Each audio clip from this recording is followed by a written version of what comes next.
sa biyaya ng Diyos. Kaya pala may mga taong pagkatapos tumaas ng kanilang mga kamay, naiiyak sila. Minsan nanginginig sila, minsan natutumba sila, minsan halos nilalampasan nila ang sahig. Dahil po, sila ay nakapasok sa presensya ng Diyos. At hindi ka makakapasok sa presensya ng Diyos kung wala kang commitment sa harapan ng Diyos. Amen. Humihingi ka ng biyaya, humihingi ka ng habag sa Panginoon. At dahil sa biyaya na yan, nararanasan po natin, naiiyak tayo sa hindi malamang dahilan.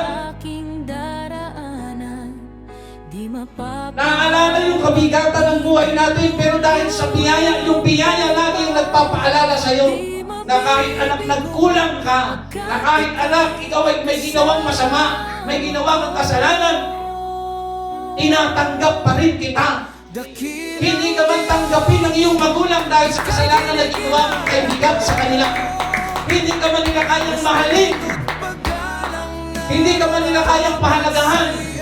Merong Panginoong Diyos na mga kapatid sa langit. Amen. Na kung titingalain at babalikan po natin, handa po niya tayong tanggapin kahit hindi tayo karapat-dapat dahil sa makapangyarihang biyaya ng Diyos. Tayo'y nakaligtas mga kapatid dahil sa biyaya.